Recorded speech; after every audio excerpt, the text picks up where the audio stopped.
A morte de uma mulher baleada por um agente de imigração dos Estados Unidos na cidade de Minneapolis gera protestos e um conflito de versões entre autoridades. O caso aconteceu ontem e teve como vítima uma cidadã do país norte-americano de 37 anos. Ela estava dentro de um carro e tentou acelerar depois da abordagem de um dos agentes. Ele tentou forçar a porta do veículo, abrir a porta do carro para tirá-la de dentro. Depois que ela acelera, os oficiais atiram 3 vezes na direção da mulher. O presidente Donald Trump e integrantes do alto escalão federal sustentam que os disparos foram realizados em legítima defesa. Já o governador do estado de Minnesota e o prefeito de Minneapolis negam a versão e criticaram fortemente a conduta dos agentes de imigração e alfândega. Inclusive, o prefeito de Minneapolis fez uma declaração bastante forte à imprensa, inclusive utilizando palavrões, pedindo para o ICE, para esse grupo que age contra a imigração ilegal, saia imediatamente da cidade. Tem mais informações chegando agora com a editora de internacional da Band, a Beatriz Ferretti. Toda a ação foi gravada e o vídeo mostra o momento em que a motorista é abordada no meio da rua. Ela se recusa a descer do carro e acelera. Nesse momento, um dos agentes dispara 3 vezes e a pessoa que fazia a gravação começa a gritar. O que se sabe é que ela tinha 37 anos e era casada. Também não há confirmação se ela estava em situação ilegal. O presidente Donald Trump defendeu os agentes, dizendo que a mulher agiu de forma violenta, deliberada e cruel.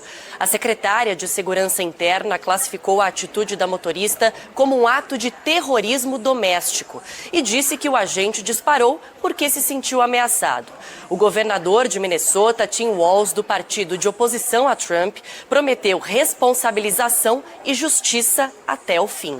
Recentemente, 2.000 agentes federais foram enviados a Minneapolis como parte da política do governo federal contra a imigração ilegal. Milhares de moradores saíram às ruas para protestar contra a repressão. Foi nessa mesma cidade, Minneapolis, que surgiu em 2020 o movimento Vidas Negras Importam, depois da morte de George Floyd durante uma abordagem policial truculenta. A mulher foi fuzilada de forma cruel e chegaria a ter sua graça se não fosse o assunto a morte de uma pessoa inocente, a argumentação de que essa mulher tentou atacar de forma feroz e cruel o pobre do agente do ISIS, o cara mais armado que o Rambo, até os dentes. E aí tentam nos convencer de que a gente não tá vendo aquilo que os nossos olhos estão vendo, né? Parece aquele quadro do Magritte lá, Cecine Palm Pipe. Isso não é um cachimbo em cima da imagem de um cachimbo, mas ali há uma motivação artística, né? Para dizer que as imagens podem ser traiçoeiras. No caso, traiçoeiras são as autoridades americanas quando tratam desse assunto. Essa mulher foi fuzilada, mas ela acelerou para fugir dos agentes. Sim. Vai saber quais são os motivos dela. Entrou em pânico. Não sei. Mas ela não apontou uma arma para ninguém, ela não disparou contra ninguém, ela não colocou ninguém em risco ali. A pior coisa que poderia acontecer ali, e ainda assim estaria longe de acontecer, seria um pneu passar em cima do dedinho, bem protegido por um coturno de um dos agentes. Ela não avança sobre o agente, não, ela não gira avança para desviar dele, né? Isso, e ela desvia. Em nenhum momento, nenhum dos agentes ali está em risco. Mesmo assim, o cara vai lá e fuzila essa mulher com 3 tiros. E a gente tem que ouvir das autoridades e da Casa Branca que esse cara tá de parabéns, porque livrou-se de uma criatura perversa, cruel, que por algum motivo acelerou o carro ali, entrou em pânico. E até onde eu sei, é uma cidadã americana. Deram azar, hein? Deram azar, porque se fosse uma somali, talvez ninguém tivesse se importando, mas era uma americana, tá? E o prefeito, ele falou palavrões, mas o palavrão, no caso, era para denotar mais uma assertividade do que uma falta de educação, viu, Renan? Sair imediatamente, né? O quanto antes. Get the fuck out of here. We don't want you here. A gente não quer vocês aqui. Vão embora.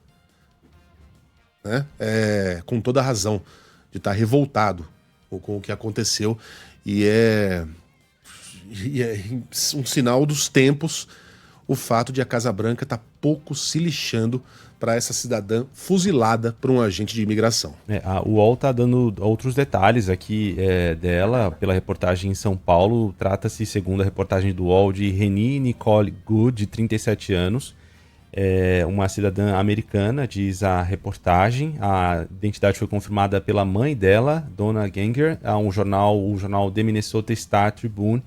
Ela participava como membro do Conselho Municipal de Minneapolis. Então a história vai se complicando aí, porque ela é de fato uma pessoa do país, poderia viver tranquilamente ali, deixou um filho de 6 anos. O pai do menino com quem ela tinha se casado morreu aos 36 anos em 2023. Então uma criança que ficou órfã agora por causa da morte dela. E essa história ainda tem a outra camada, que é um trauma que se repete, porque fica a menos de 2 quilômetros dali, onde a gente teve o caso George Floyd em 2020, um homem negro que foi assassinado também por um policial branco, um episódio que também causou revolta em todo o país, levou milhares às ruas contra a violência policial. Então, dá para se entender também que essa população tem já um histórico, né, de maus tratos ou de uma não concordância com a atuação da polícia ali, que acaba reforçada, né, com o prefeito que é de partido de oposição e com esse caldo que vem com o assassinato de uma mulher americana que estava ali se colocando, ou pelo menos não concordando com esse policial que estava abordando ela nesse